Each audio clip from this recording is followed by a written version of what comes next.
friends, Amanda here. Welcome back to Handmade No Hallmark, and today's card features some fun rainbow ink blending and some simple embossing that takes no time to make. I hope you enjoy. Let's get into it. The first thing I wanted to do is I wanted to get my ink blending done so I had an opportunity to dry before we did any of the embossing. I'm using my Distress Oxide colors today in Picked Raspberry, Mustard Seed, and Salty Ocean. And these are kind of my three favorite colors to use to make any kind of rainbow effect. And the idea I had in my mind at first was I was just going to do like a little bit of it and kind of have it fade off into white, but I ended up getting a little bit over eager with my ink blending, and so I just decided to create a full panel with it, and I really do love the way that it turned out. I am speeding up my ink blending here just to speed the video along a little bit, because it did take me a little bit of time to get my ink blending just the way that I liked it. And like I said, in my mind at first I was going to do just the corner, so I didn't get my spacing quite right with the ink blending itself. But in the end, I really do like the way that the ink blending turned out.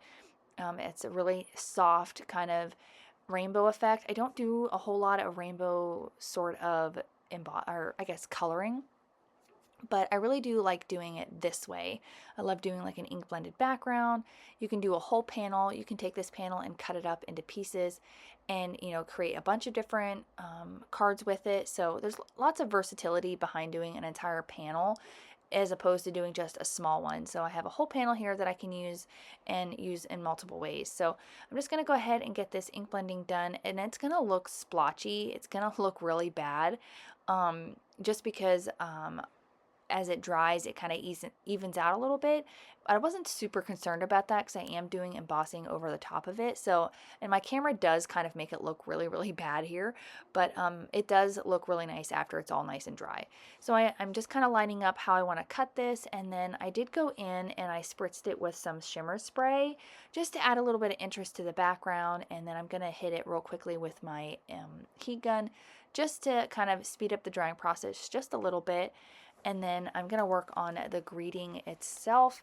I am using a die from Concord and Ninth. It's their Just Saying dies, and it says Just a Note. And I really like the size of these, and there's 3 that come in the pack. One that says Love You So, Just a Note, and Here For You, which I thought was really, really nice because they're kind of open-ended. You can use them for lots of different greetings. You can change the greeting on the inside, anything like that. So I really like the way this turned out. And I'm kind of going with my go-to. I'm taking some scrap cardstock from my stash and stacking it up on top of each other to create this fun dimensional die cut. And then the top layer is actually some champagne cardstock. I believe it's from Simon Says Stamp. I'll have all the products that I use listed and linked in the description box below if you're interested. And I'm just stacking those up using some liquid glue. And I love, like I said, the size of these from Concord and Ninth. And I love the chunky letters. They're not super big, but they're big enough that you can, you know, use just some liquid glue and stack them up, and they're not super flimsy, which I really, really like. And I've, you know, recently discovered Concord and Ninth. I know that they've been around for a really long time, but me personally, I've just recently got some of their products, and I really, really like them. So you'll probably see quite a bit of those in the upcoming videos. So once my panel was nice and dry, I did test it to make sure that it was dry. I'm going to go in with some stamps from Simon Says Stamp. This is the Blooming Meadow stamp set.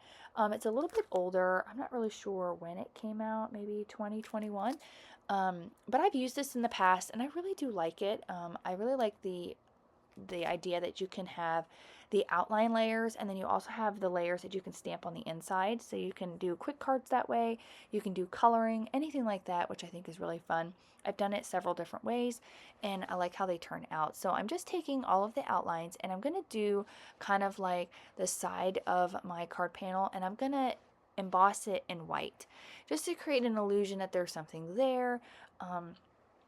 I really like the way that this turned out. It reminds me of a card that I created, or a couple of cards I created quite a few years ago. I'll link them in the iCard somewhere here. And I like the way that it turned out. I like the stark white, which is kind of what I was going for here. And I wanted to add something along with this rainbow background, something that could be done, you know, pretty quickly. I've kind of been getting in the habit of trying to make quick cards and not do something that takes me, you know, a few hours here and there, just so I can get more cards created. I feel like I overthink and I try to do too much on a card, and it ends up not turning out the way that I like. So kind of going with this idea of doing quick, somewhat simple cards has gotten me, I guess, more progress. I've gotten more cards created doing something like that instead of trying to do all the techniques and all of the different things with my cards. So I'm just using some embossing ink, and then I'm using Brutus Monroe Alabaster White embossing powder to do all of my embossing today.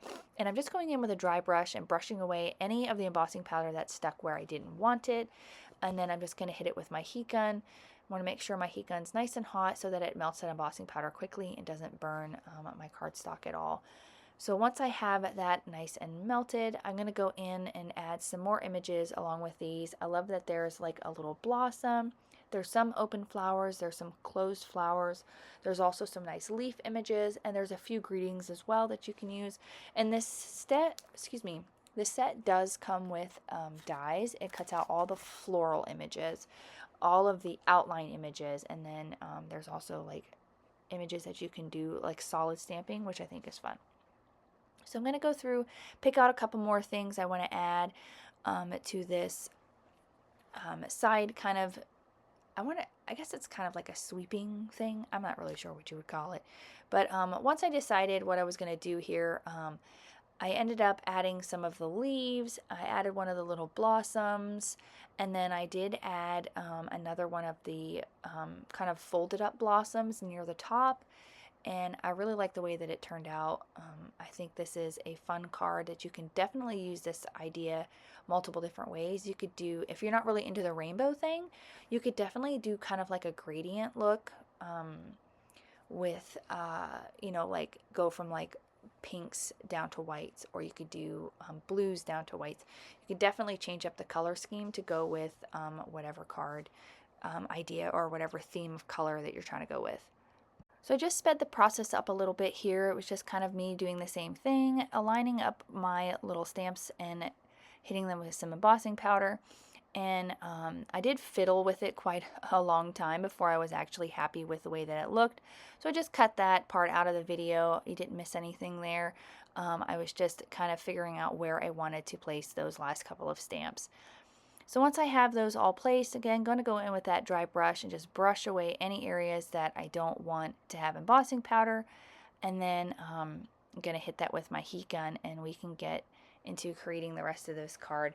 Again, I think this would be fun to do, even if you did, because this does come with the dies, you could do all of this embossing on a panel, like kind of lay everything out, and then die cut the flowers out and the leaves and things like that, and then do a rainbow effect on like a white cardstock. I think that would be a really cool idea. It's just funny how you get ideas as you are either editing something or as you're creating a card. I have a habit of doing that. Like I'll be watching an old video of mine, or I'll be editing a video, and then I come up with ideas as I go, which I think that would be a really fun idea to do, to die cut these out in the rainbow colors and then do like a swag or something like that. I think that would be really, really fun. So I'm going to go ahead and adhere my panel now that I have it all done with some tape runner to a top folding A2 sized card base. It's just top folding. You could definitely do this either way. I think it would be pretty. You could do a whole set of cards like this. And then I'm just going to get that lined up, and I have a nice white border all the way around it, kind of help pull that white back in to the card. Once I get that adhered down, we can adhere our greeting on the front. Just a note, I love that. And this could very open-ended. This could be for anything. It could be a birthday card, a thinking of you card, you know, something to say that you're thinking of someone, which I think is really, really great. Again, I'm going to use that same liquid glue to adhere this down. And then I didn't forget the little eye at the top of, or not the eye, excuse me, the little dot above the J. I have it setting aside in a little bowl, so I didn't forget about that. I sometimes do. I have done that in the past. I've forgotten that little, do they call it a tittle? Is that right? I don't know if that's right or not. Correct me if I'm wrong, but I feel like I've heard somebody say that's what it's called. But going to go ahead and get that pulled out here. And what I do is instead of trying to stack those little circles like I do with the main part of the greeting, I just put them together on top of the card itself. I just stack them up with the glue. It works so much easier than trying to hold onto that little circle and stack them up. I used to do that, and I learned that it's so much easier to do it this way. And once I have that all done, I am going to go in and I'm going to add a little bit of dimension around the colors. I'm going to go in with some Nuvo drops in Simply White and add those all around. Now, because I used distress inks, these are going to kind of pull the color that's behind them through as they dry, because it's a liquid and these are, you know, oxide inks. They're going to react to that.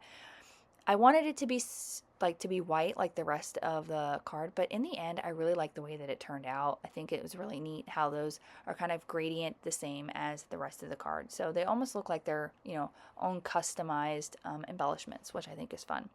And that will finish up this card for today. I really appreciate you guys stopping by and watching the videos and commenting and liking. If you like the video, please consider hitting that like button as well as the subscribe so you don't miss out on any more videos here at my YouTube channel.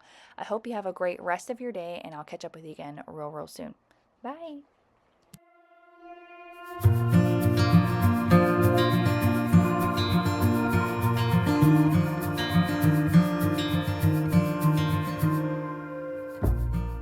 On screen, I've got a few videos that I think you'll enjoy. Please consider hitting the like button as well as the subscribe so you don't miss out on any more videos here at my YouTube channel.